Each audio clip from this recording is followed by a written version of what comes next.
Okay. Yeah, a moment. Okay. Yep.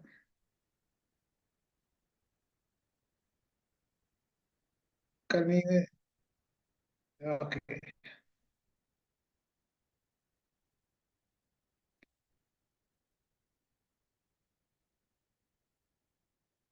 You can you see the slides? Yes, it's visible now. Uh, thank you once again. I would request that you let me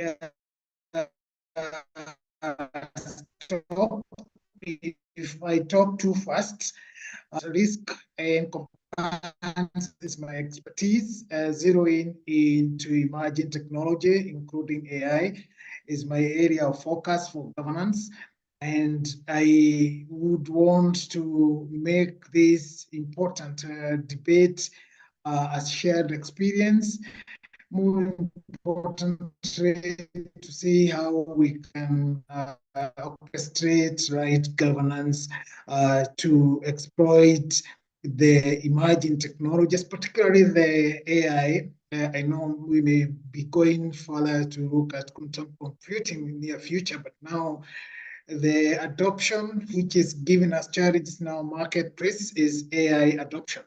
Is that Mr. Governance always drag the feet. When you look at typical innovation, governance always drag the feet. You can realize that AI is being adopted many companies, but actually governance aspect of it is not really in tandem or in line with progress that we've already made in using AI to help us innovate and also make our performance improve. Therefore, we are trying to catch up from governance point of view, and that's that we have ISO 42001 to guide us in this process.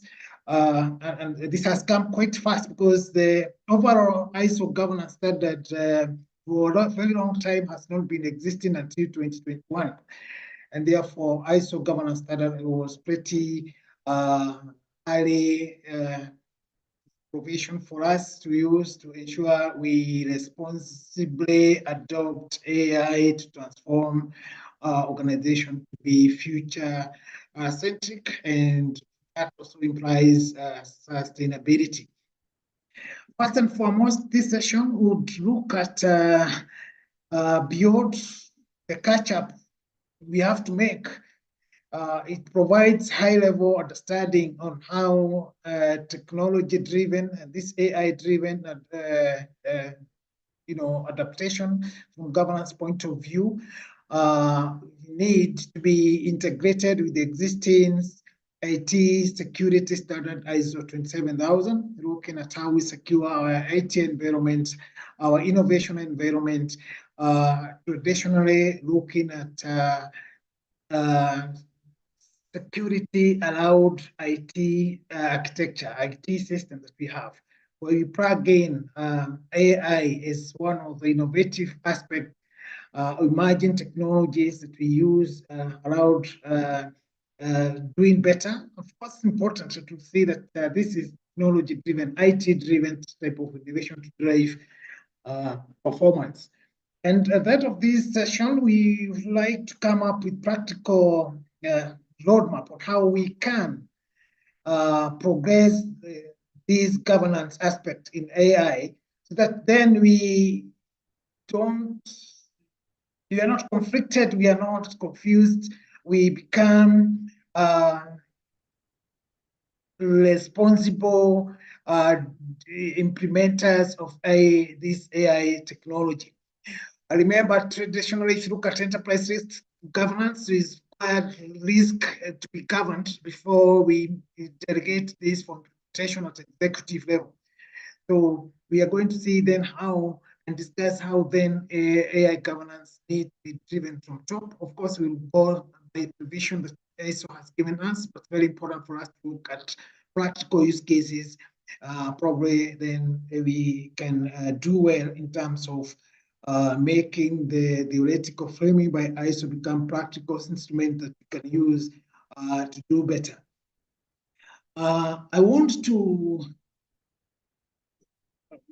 reflect, and this is across board, wide governance now. We find ourselves in a situation where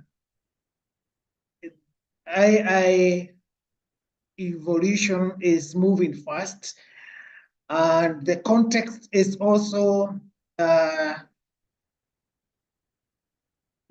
having issues to do with data governance, privacy, personal identifiable information becoming an ever increasing regulatory issue. Many countries are coming up with the regulations, putting caveats on how you can manage data relating to individual persons, including critical information that AI is trying to help us, navigate from point of efficiency. Of course, that also creates the dilemma where brakes are being put on how we can use data around regulatory compliance perspectives. AI is accelerating capability for us to process data, for us to create and generate value. Therefore, governing of this environment is critical. So very, very important for us also to look at over-reliance of our AI to drive or inform decisions we are making. It's very, very important for us to remain competitive, agile, for us to remain relevant, the context, and therefore, with this adoption, then we need to have a system that can help us not only do it right for the purpose of value creation, but importantly also ensure we remain within the legal, ethical, very important for us, managing reputation and operational risk. The boards are expected to drive the leadership.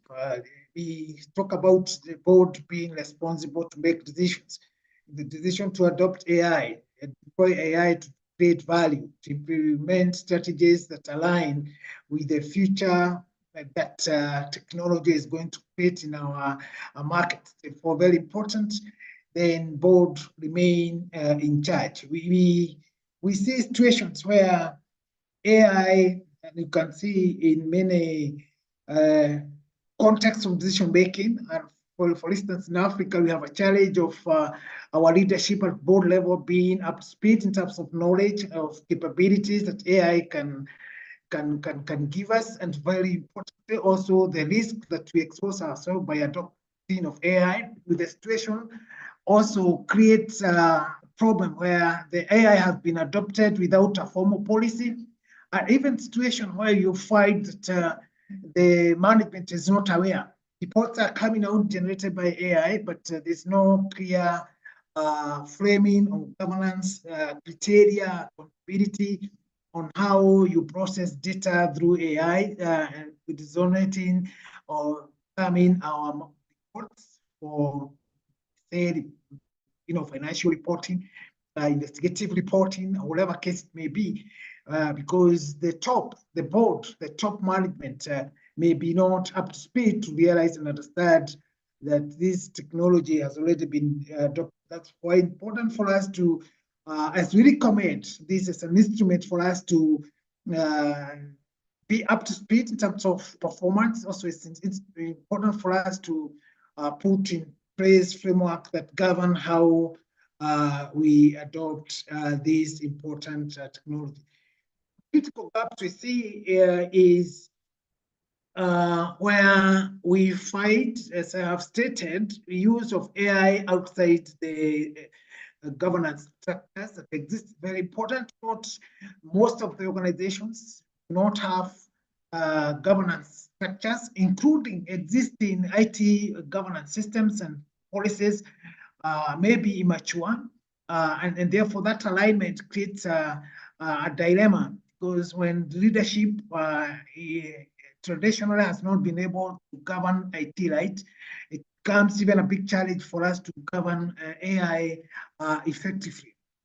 Then without framework of governance, we may not have clear accountabilities from oversight accountability, execution over accountability, and very, very important for us to know that when it becomes the issue of using AI, you may have sort of decomposed accountabilities, not only an IT issue. If procurement adopts AI in their processes, then this accountability to the extent they have adopted AI and therefore they need to align with the data governance requirement, legal requirement, and therefore awareness to that functional level is important. If HR use AI for their recruitment, then again, it's important that they understand the regulatory accountabilities, very, very important for them to see, they understand the policies that govern how ethically you can use AI to recruit light. Very, very important for us also to ensure that whereas we want to improve efficiency, there are minimal documentation that we need to put in place so that then there's traceability, auditability, and very, very important transparency on how we use AI. Therefore, it's very important for us to have this framing and also requirement that creates must document process input and output when it comes to use of AI. That should be part of our governance mechanism. The other very important aspect is when you, and we're going to see a case study of Microsoft. When you are not able to govern risk, especially those related to AI light, then you may find yourself reacting to outcome of this particular important technology, and you will see global leaders like IBM, Microsoft struggled in use of AI without